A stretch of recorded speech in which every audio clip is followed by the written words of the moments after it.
everyone. I am so excited to be talking to author Daren Wang today. And thank you so much, Daren. I could not wait to talk to you about this book.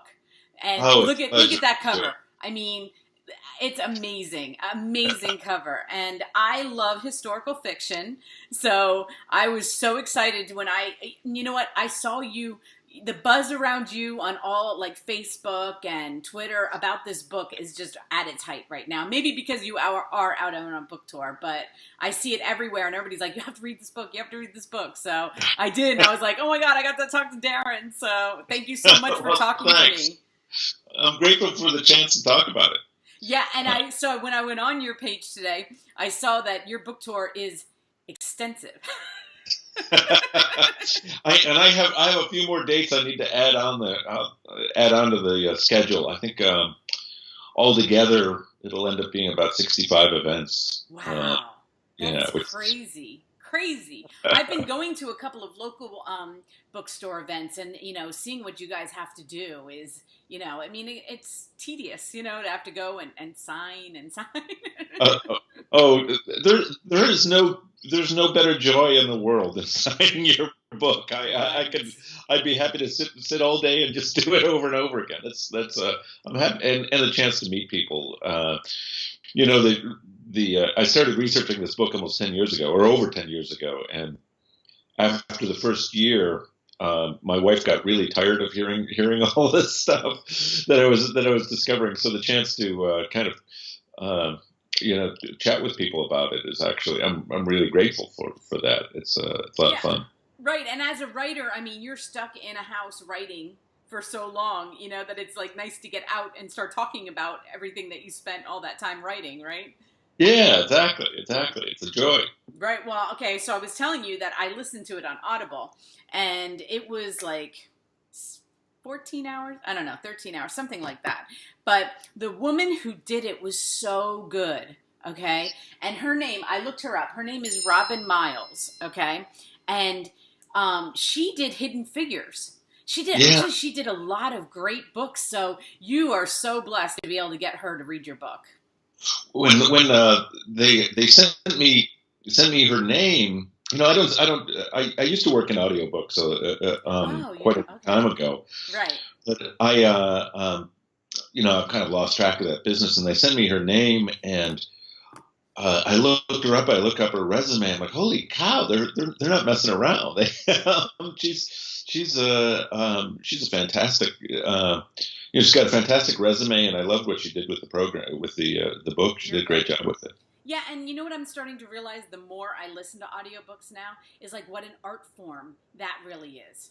In order to, they're not just reading like, like they're entertaining. And taking on these characters with their accents and you can actually tell the character without them even saying, what voice they're doing after listening to it, so yeah. I think it's a real big art form, a different way of acting, really. It's I'll tell you, it is acting, and most of the many of the more noted voice talents have an acting background, as Robin Miles does. You'll see she's done quite a bit of stuff around New York City.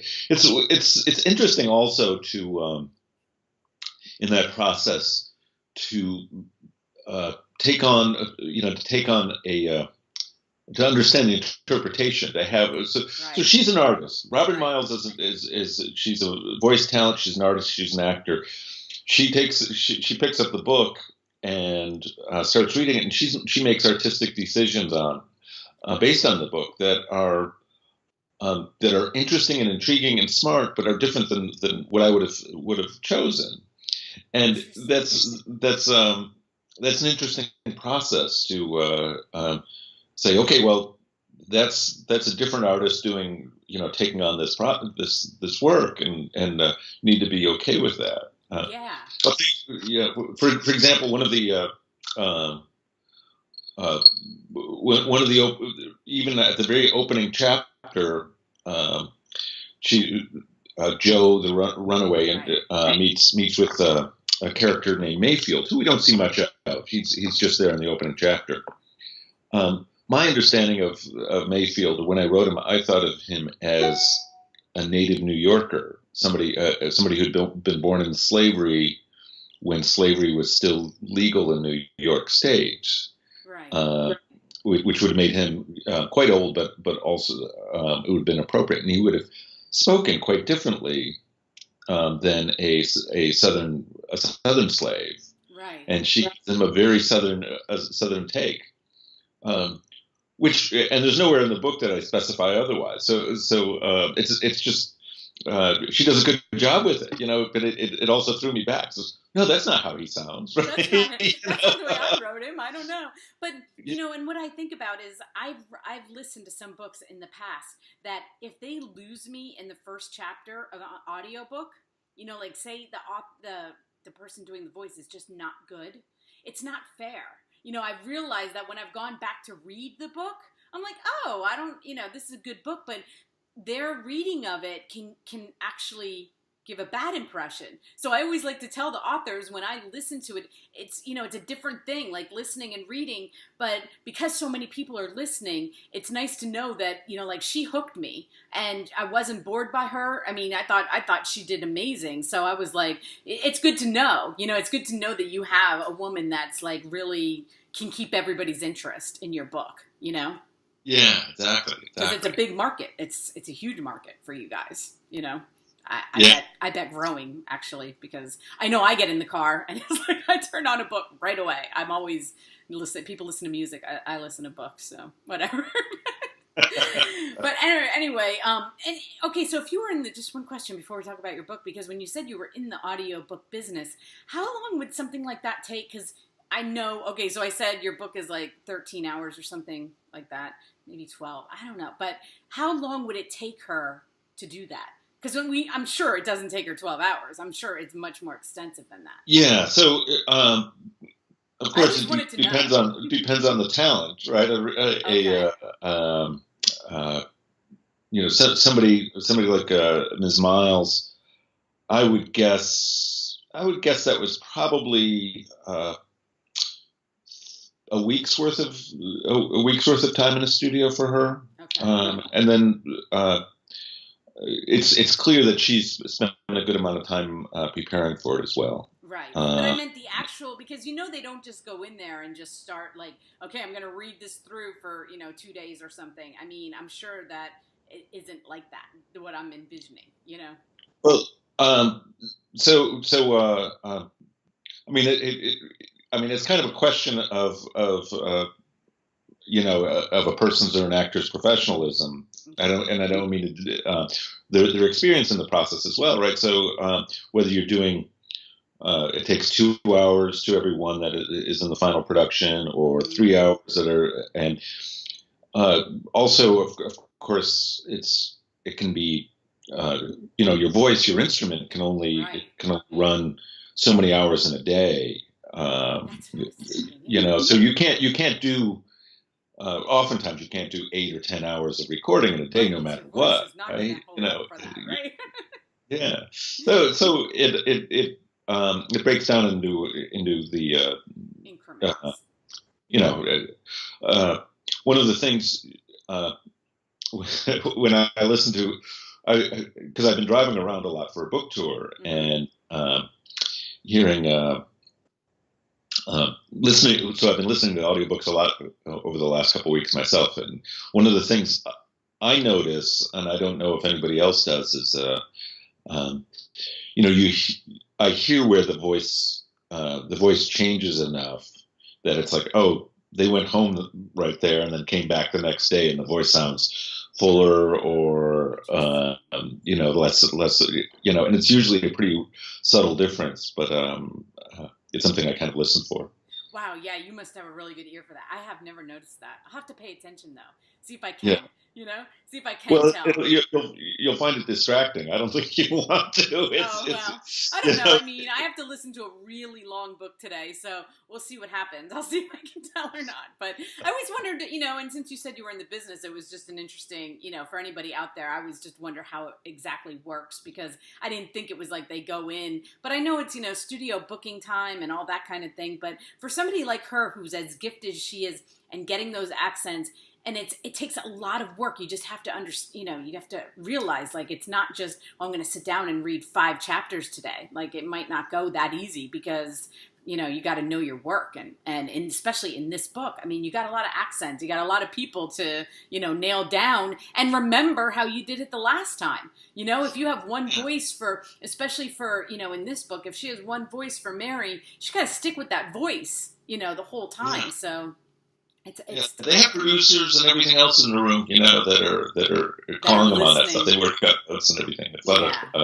It's it's an interesting process. I used to, my work was, I had a literary magazine in audio format that I produced years ago, and those were more short stories and everything. So that kind of consistency that's required, I didn't really, I wasn't really messing around with that. You don't have to worry about too much consistency when you're dealing with 30-line poem or something like that. Yeah, exactly. Well, you have an extensive background, okay? You've done a lot of things, and this is your first novel, which I cannot believe. And everybody's saying that.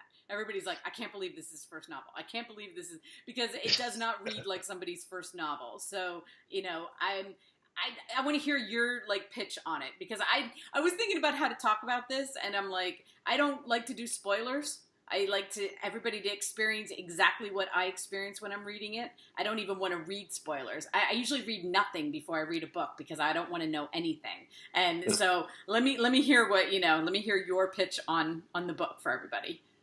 Well, so what I talk about is the setup, my history of around this. So Town Line, New York, is the only place north of the Mason-Dixon to secede from the Union. This is all true. This is the true setup, right? Here, hold on a second.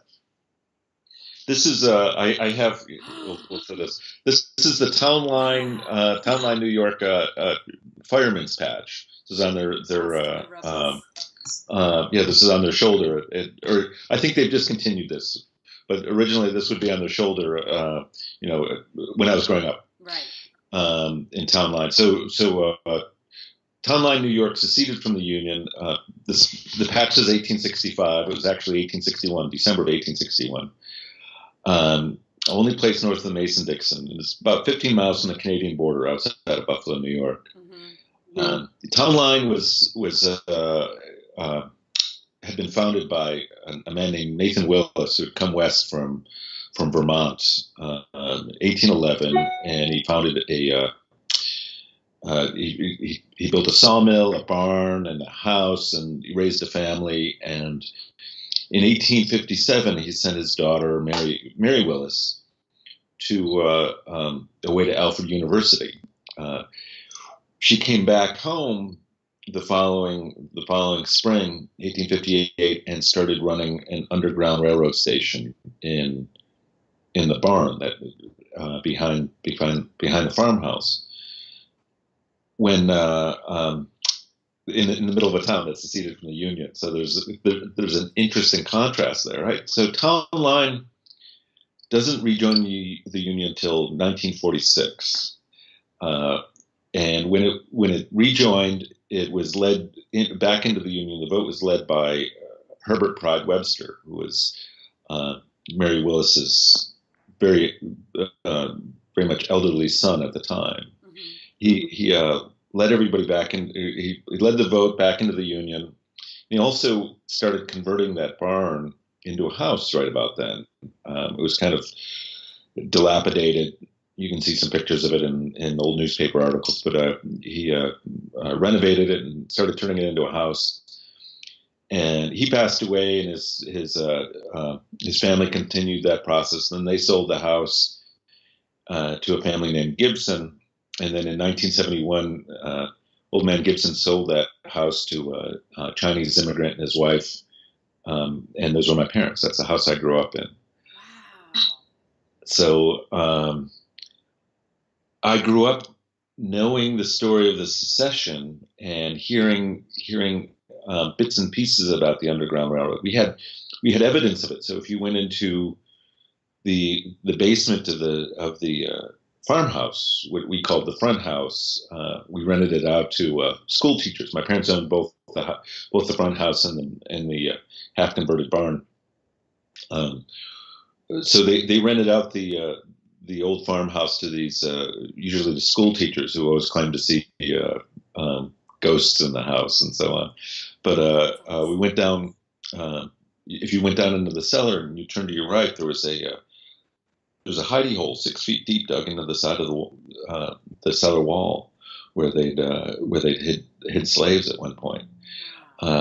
So that's the setup. This is a place I grew up, and I only knew part of the story, but when after I came south, we left there in 1982, and moved closer into Buffalo, and then I went to college in '84, moved south in '89, and I started doing a lot of work with writers, all these Southern writers. I would spent a couple of years driving around the South interviewing kind of some of the kind of great Southern writers. When you think of Southern Lit, James Dickey and Charles Frazier and Larry Brown and all those folks. Anyway, I would always, after the interview, they would always ask me, "So, what's your story? Where are you from?" I said, and I'd always say, that bumper sticker that says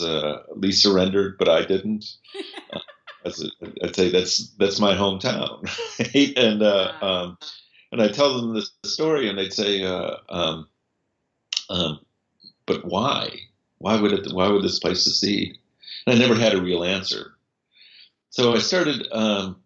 After a while, I started researching, and I typed in my old home address into Google and found an oral history of the Willis family, and it just drove me to years of research, and I found so much astounding stuff about this little place that I always thought was the most boring place in the world, and now and suddenly it struck me as kind of one of the most fascinating places, a real crossroads of America that had been forgotten. So that's kind of the setup. That's crazy. And having read the book, like hearing that, I'm like, wow, that really puts a lot of more into the book than I even knew, and that's crazy. So when you come up with this story, I had no idea how many of them were. When you're reading historical fiction, you don't know which ones eventually. I didn't know, and now it's like, wow, that is crazy. That's how personal it was to you. Yeah. Well, I did it. I've come to say that. All the weird stuff in the book is true. All the crazy stuff is true. The normal stuff, like people falling in love and people growing ill and right. Stuff like that, and that's stuff I had to make up because I didn't have those details. But this kind of the crazy, outsized, the things that you read and you think, oh, that can't be true. That's probably all. That's probably the part that's true.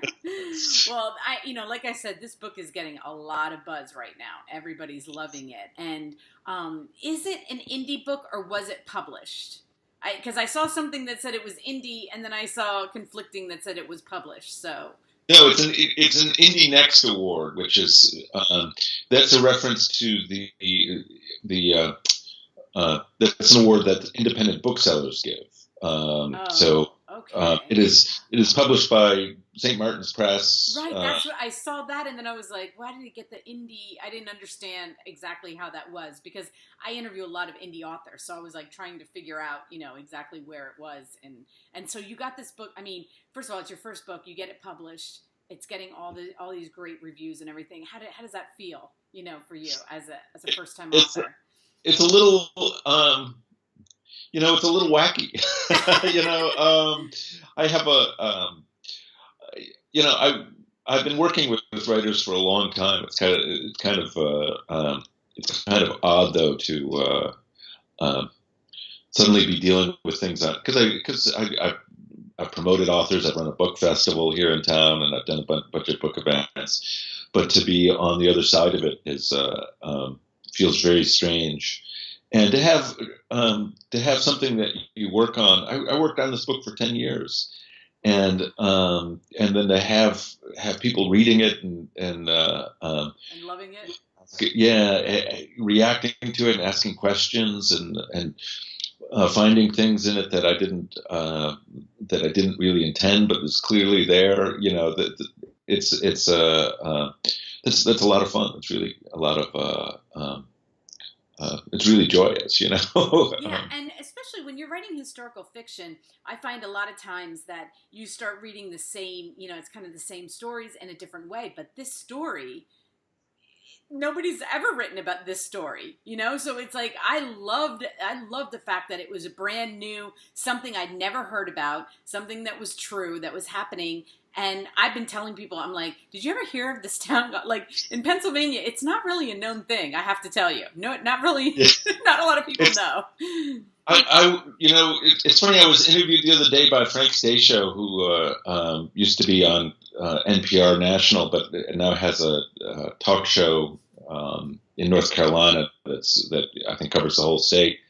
And he grew up in Clarence, which is 5 miles from Town Line, New York, and he'd never heard it. Wow. The story is it's so.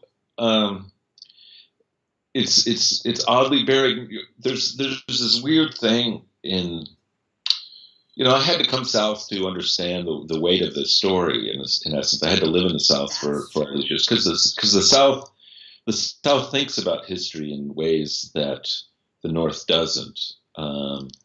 I oftentimes talk about how when I was deep in research on this, I went to a meeting of the Lancaster Historical Society. Lancaster is one of the adjacent towns to Town Line. Mm-hmm. Town Line has that name because it is the line between Alden and Lancaster. Right. So I went to the Lancaster Historical Society. This was maybe 7 or 8 years ago, and it was the evening of their monthly meeting, and I was having a glass of wine and a little cheese, and somebody came up to me and started saying, "Oh, I hear you're up here doing research." And I said, "Yeah, I came up to research the Town Line secession and the Mary Willis Underground Railroad stop in Town Line." And he said, "You came all the way up from Atlanta for that?" And I thought, "Are you kidding?" I mean, it's like this story encapsulates so much. It's so rich, and in Town Line, or in a place just a few miles away from Town Line, it seems it's dismissed as kind of incidental. Yeah. Whereas here in Atlanta, I live 5 miles outside of Atlanta, Georgia, and every place a Confederate general stopped to have to give his horse a drink of water, there's a big brass sign. Yep. And that contrast is so odd to me. How these stories get lost and hidden up north. Yeah, well, and especially right now. I mean, we're having a lot of in this country. The Southern history. There's a lot of controversy over that too. My son lived in Charleston, South Carolina, and he was like, "Mom, it's like being outside the country sometimes, like they take that Southern history really serious, and you got to live there to really understand it." But, and as a Northerner, I don't want it to go away. I want it to be part of history. I want that story, so it doesn't offend me in any way. Like it was history. So, and I'm a history buff. So it's like, I don't think you should do away with history. Well, it's an interesting question. I certainly don't think we should do away with history. It's the question I ask around monuments for the Confederacy. Mm-hmm. I was asking. So to go back to Town Line, this is a place that whose history I've spent a lot of time trying to understand. Right. The road I lived on was. Was the Seneca Highway, mm-hmm. and its existence goes back 4,000 or 5,000 years, several thousand years before Christ. It was the main road that the Haudenosaunee Seneca and everybody used as their. It's Route 20 now. If you look on the map of New York, it runs the full width of New York and goes into Vermont and all that. And it was the main thoroughfare for settlers as well. I have proof that Abraham Lincoln's inaugural train and funeral train passed through the fields attached to that belonged to the house I grew up on. Abraham Lincoln passed through I love that part. Yes. And my backyard, the back border, the southern border of this place I grew up, was the northern border of the Buffalo Creek Indian Reservation, which was taken over by the Community of True Inspiration, this kind of odd, at the time, this kind of odd communist cult that evolved into the Amana colonies in Amana, Iowa. They left that area and they went west to Amana and became kind of an important presence in Iowa. Now, there's no plaque to the Amana colony people or the Community of True Inspiration in Town Line. And there's no plaque. There's no mention that that road that you stand on in Town Line was formed by the Seneca 3,000 years before Christ. Right. There's no plaque commemorating that Abraham Lincoln stopped. 500 feet from the intersection of Town Line and Broadway. But there is a plaque commemorating this secession, an act of many people could claim as an act of treason. Right. Right. So it's not a question of whether you want to erase history. Right. Taking down that plaque would be you could claim that you're erasing it, but what about the history that we ignore? Right. Putting up the plaques. Right. Exactly. You're only erasing that by saying taking down that plaque is erasing history is saying that yes. But I concede that I want to erase this other history because I don't want to put a plaque up for those things. Right. Yeah, I know. It's kind of weird. We have, my aunt lived in a house that George Washington stayed in. Wow. And there was a plaque, Yeah. So, there was a plaque. I mean, I know areas around here, they have plaques like that, so, it's cool. It's cool to see. Yeah. So, I mean, we make putting up a plaque, putting up a statue, something to memorialize these things. It is you're making a decision about what you want to remember, stress and what you don't. I don't.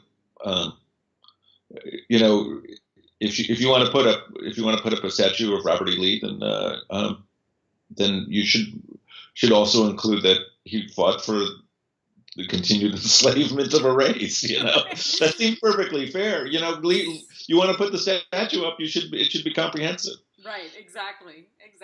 So you spent last 10 years on this book, which is crazy. I mean, that's a crazy amount of time. Are you in the process of writing another book? Like, are you thinking about a next one? I have an outline for another book, and I'm on a rather long book tour right now. I'm happy to be home today. Right now. But I'm basically out on the road until mid-December, or doing events until mid-December, and I'll celebrate the holidays, and then January I hope to sit down and get down to it. Well, I definitely think you should write another book. I mean, like I said, people have a hard time believing this is your first one, so you should. This is obviously what you should be doing. Okay, I think that. Well, thank you. So, and this book, it just takes you on such a ride. Like the characters were so rich, and I just loved the whole story of it, right from the beginning to the end. And I'm so happy that you're seeing all this success with it. I really am, and I'm so happy I got to tell you about it. That I liked it. So. Well, thank you. I also want to talk briefly, just before we go, we talk about kind of these lost pieces of history. Yes. So one of the in memory of them, one of my favorite parts of this book is the story of John Yates Bell, who is based on and Jacob Thompson. The character's name is Jacob Thompson. But these two characters are true and are based on historic facts, and this whole idea of the Confederates trying to open up a northern front from Canada into the United States. And if you look up the conspiracy around the Philo Parsons and Johnson's Island. This whole plan to release hundreds of Confederate soldiers, arm them, take them from captivity on Johnson's Island, take them to the Buffalo waterfront, to arm them and let them loose to burn down the city. I mean, that's crazy. But this is all documented. This is a documented piece of history. Of course, it failed. Buffalo didn't burn, as we know. But nobody ever even thinks about that aspect of. One of the more interesting things to study are the failures instead of the victories. Right? We know. We know of these great victories or losses around Gettysburg or something like that. You're in Pennsylvania. You're not far from that that battlefield, right? Nope. So we know you can go find a Civil War expert and they can tell you exactly how many men died on a particular hill at what time of day. Yes. Right. But you say, hey, what about the conspiracy to this failed conspiracy to burn down Buffalo? And they're like, what? I never. No, it's true. And it's such a great story. It's such an interesting angle on what was happening kind of in the periphery of the war. I'm really hoping this makes a movie. I'm really hoping somebody buys this for a movie. Because first of all, I love history movies, but second of all, it is such a great story that nobody knows about. And Hollywood loves that. They love finding these stories that nobody knows about because it's a way of teaching everybody about it. And this makes I've never heard anything like it. This is the perfect book for a movie. So I just put that out there for everybody out there who wants to make a movie on it. I hope they do. Your lips to Steven Spielberg's ear, I hope. Yeah, right into Steven Spielberg's ear. That's right. No, I really do, because there's a lot of Civil War movies, but there's a lot of Civil War movies about things we already know about, taken in a different context, but like this whole story people don't know about. So that's why I think it's an amazing story, and I'm so happy you wrote about it. I really am. I love you guys. I love historical authors, and I love them bringing stories that that educates. It's another take of, like you said, it's just another. Especially what I found so interesting was that that city was also so divided. Here we have a northern city, and the people can't decide how, they're fighting the way they're fighting. And I was like, oh, I thought everybody in the North agreed, but it wasn't true, Yeah. Yeah. I mean, if you delve into that history, New York City almost seceded. Right. Because all of the, so much of its economy was based on Southern cotton. There was, during the war, they were embargoed. They couldn't, the New York City economy was crashing during the war, and they considered there was talk of New York seceding and joining the Confederacy so that it could import Southern cotton. Yeah. These divisions are. I live in Decatur, Georgia is where my home is right now, and it is a bright blue dot in a deep red state of Georgia, and that's that's not new. That idea isn't exactly. new. That was the same thing that was going on up then, right? Right. In 1861, the North was not united, nor was the South. Right.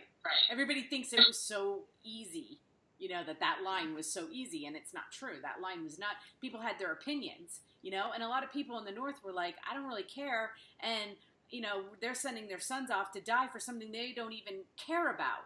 Really, they're like, how does this affect me? I don't care what the South does, They can do whatever they want.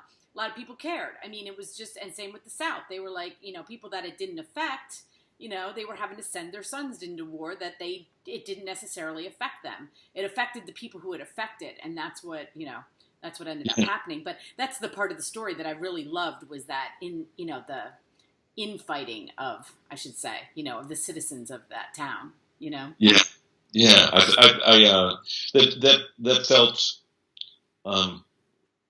That felt very current to me, writing that, shall we say. That, I know, that's what I was saying before. It's like, it's amazing timing, because it is really current in our country, right now, because there's a lot of division and I don't know. You feel like, how long ago was that? And it's like, it just wraps right back around, We think our children aren't going to have to experience some things, and they are. So, it's unfortunate in a way, but I do love learning the history of it, because that also makes them aware of what happened, So, yeah. But anyway, can you show us the cover again for everybody? Absolutely. This is The Hidden Light of Northern Fires. Beautiful cover. I love that cover. Isn't that fantastic? Oh, it is beautiful. Beautiful cover. I mean, I am a cover person, okay? When I see a cover on Facebook and they're like, read this book, I'm like, oh my God, look at that cover. Yes, I will read that book. It matters. People are like, oh, it shouldn't matter. No, it matters. We're readers, and we love to see a great cover. So, because I've been working, as I say, I've been working in book festivals and book promotion for years. I always say, show the cover. Nobody wants to look at the author's face. Show the cover. Right? Yes, exactly. And I will have all your links so everybody can find you. I'll have your website and all your social media, your Amazon, so everybody can buy the book. And I hope they do. And, I just know everybody's going to, if you love historical fiction and you love the Civil War, you will love this book. So thank you so much, Daren. Thank you, Michelle. Okay, you have a great day. You too. Okay, bye-bye.